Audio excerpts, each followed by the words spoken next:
We have a heifer here, first calving heifer, 1242. She's got a pretty sore hip there. It's a little bit swollen in the back. And we were running her up into the parlor and she fell down in the holding area there on the concrete, unfortunately. That's how sore her hip was. She just didn't want to put any weight on it. But we decided to put her on the straw pack here. It's going to be a lot easier for her to walk around on the straw pack versus the freestall barn. And we're just hand milking her because we don't want to bring her up into the parlor. So me and Costa, this is Costa, we're gonna hand milk her out. I should probably get to working on her, but the idea here is we're gonna hand milk her here. We're not gonna put her onto any tough situations, so it's gonna be easier for her to just walk around. All she has to do is grab some food and drink some water. She doesn't have to go all the way up to the parlor. It's a lot easier on her, and hopefully we can save her like this by hand milking her maybe for a week, once a day, and hopefully we can get her through it. She is looking like she's getting a lot better, so she's putting a lot more weight on that and walking a lot more normal now already. And this is the only second day that we're hand milking her, so yeah, we're gonna get at it.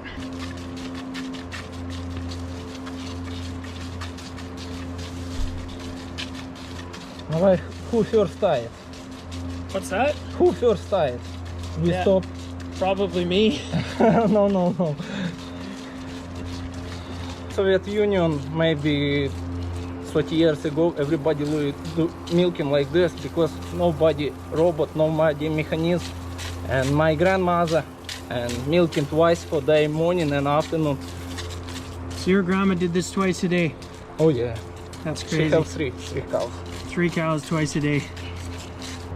I couldn't imagine.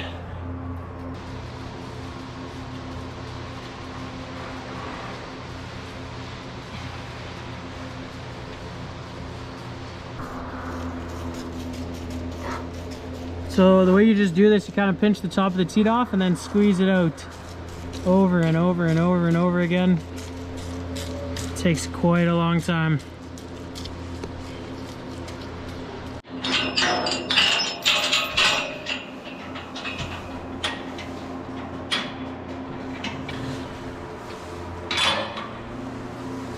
Awesome. So it's that left rear leg there that was giving her problems. So you guys can see she's already walking a lot better. She's just been on this side of the straw pack once, or for one day. So pretty good.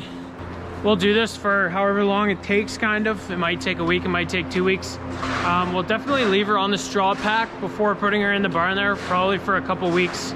But hopefully we don't have to hand milk her the whole time. Hopefully we can get her up into that parlor again, but we're just gonna give her plenty of time, make sure that she's 100% again before we try to get her up into the parlor. It's not difficult for cows at all to get it up in there, but if they have a sore leg and they don't want to put any weight on one leg, that definitely presents a pretty big problem for those cows. And for this girl for sure, she had a tough time. So, but she's already, it's crazy. Like, I did not think, just yesterday she fell down, and today she's already putting almost all of her weight on there without a problem. So some cows are pretty quick to get better, which is pretty awesome. But we'll see how this one goes. Morning, it is the next day. Me and my dad are gonna be moving some heifers around the corrals here. Just moving them along. The old ones are gonna move on to the next corral. So yeah, I guess we're gonna start with corral 2 here, the young heifers. Put the oldest ones, most of them should be pregnant. So we should have AI'd most of them in this corral. Fingers crossed, you know, 85–90% of them are pregnant. That would be pretty much the best case scenario. We're gonna be putting them into the bred heifer pen. And we actually bought a new bull, so we're gonna take him from the dry cow pen, put him in this heifer pen as well.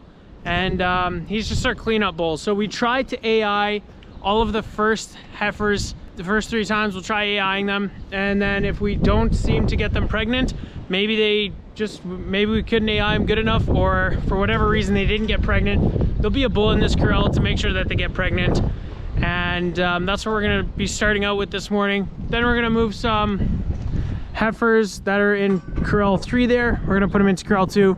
They're breeding age heifers. We can start AIing them again, and that's just the cycle. We're gonna take the oldest heifers out of corral 1 and put them into corral 3.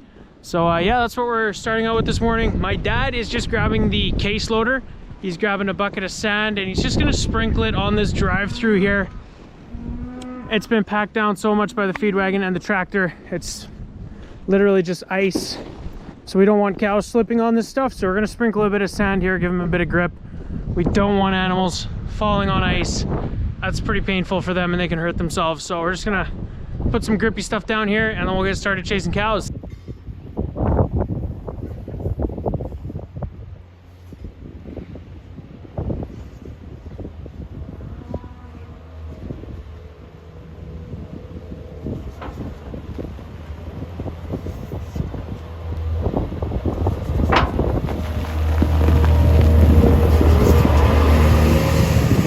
It's a lot warmer like this.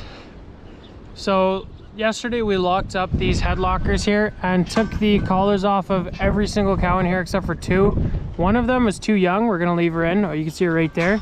So she is too young. We're not gonna bring her into that pen over there yet. She'll stay in here for another 2 months, probably 1 month.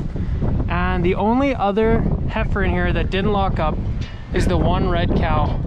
I tell you guys, it's always the red ones. Just didn't want to stick her head through and get locked up, make it super easy for us. So now we're going to take that one all the way to the back of the chute, run her through and take her collar off like that. There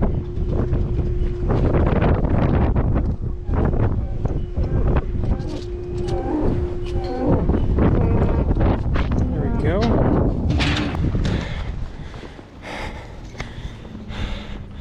Well, after some struggle, we got pen 2 out.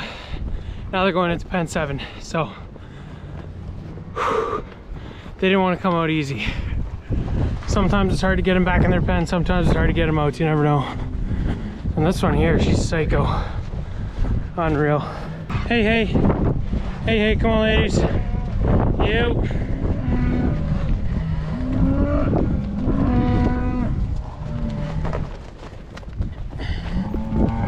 We're back at the barns grabbing collars. The vet room is just in that door there. And these are for the ladies coming out of corral 3 and going into corral 2. These are the vaccines we're gonna give them. And we'll always just leave these in the truck while the truck's running, especially when it's really cold outside, just that the syringes and stuff don't freeze up. Gonna take the 20 oldest ones out of pen 3 here. Then they're gonna get collars, vaccines, and into pen 2.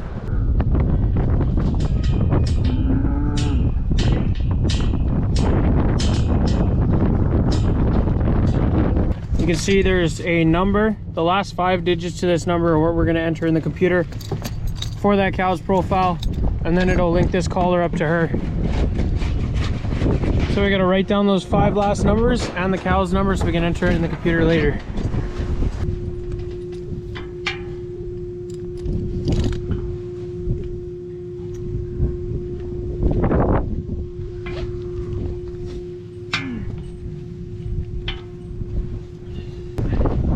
You see this big black metal weight at the bottom. That's just solid steel. That kind of keeps the collar facing the way we want it to. We want this is the actual transponder right here, and we want that kind of facing a little bit on the outside side of the neck. So that's good. So these are the heifers going back into corral 2, total of 20 of them, and they all got their fancy pretty blue collars on. Looking good, ladies.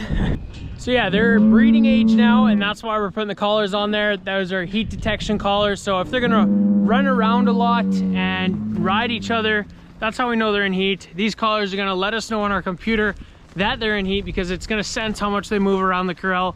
And the reason why we wanna artificially inseminate these young heifers versus just putting a bull in there, we're gonna get way better genetics AIing. And that's why we do this. All right guys, so it's the afternoon now. I just had a nap this afternoon, pretty nice. Usually if I milk in the morning, I get to have a nap, which is awesome. But we're gonna get back to work here this afternoon. I wanna get this straw pack cleaned out here. So I'm just gonna get the cows off of the straw area here and then open everything up so I can just drive in here with the wheel loader, the New Holland, and clean it all out. It's getting pretty dirty, but you guys can see it's also pretty high. We don't want to let it get too high because it's going to start spilling over into this alley, which is not what we want.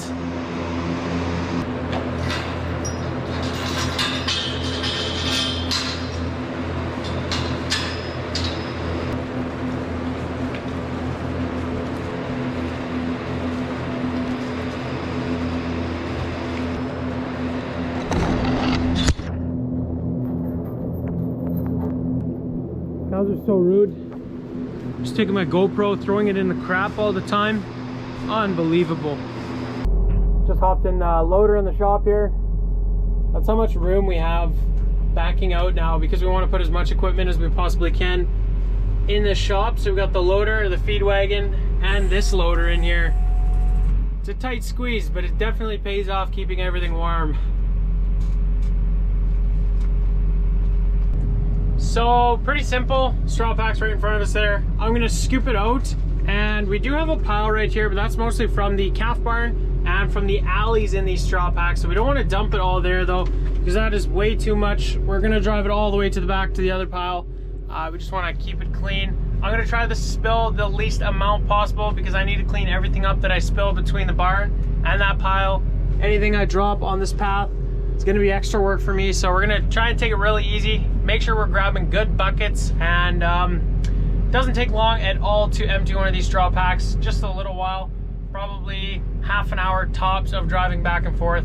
So yeah, let's get her done. If anyone was curious, this is like the mount that I use to clip the GoPro to equipment. You just kind of clamp it on there, attach the GoPro to the top there, and get some pretty cool angles. So yeah.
We're gonna bring up that heifer with the sore leg into the parlor now.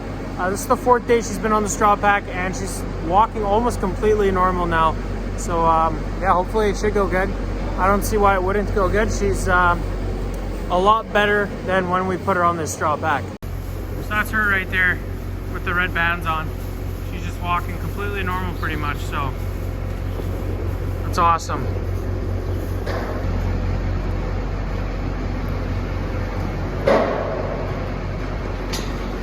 All right, slowly up into the parlor.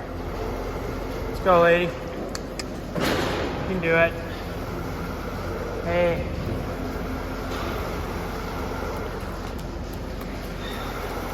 Just 3 days ago, she didn't want to put any weight on that left rear leg. Hey, Costa, you're happy we don't have to milk her by hand tonight? So just 3 nights we milked her there by hand on the pack, and that's probably how we saved this heifer. Just not putting her through it. It's a lot easier for them just to stay on the pack and walk around the least amount as possible. So hopefully she's good now. Well, my dad ended up taking over cleaning out these straw packs here because I was running out of time that day. But it got done. The heifer, she's still doing really good. And that is going to be it for today's video. So if you guys enjoyed, be sure to hit those like and subscribe buttons down below. Check out the Instagram @SassDutchKid, and I hope to see you guys in the next video. Thanks for watching.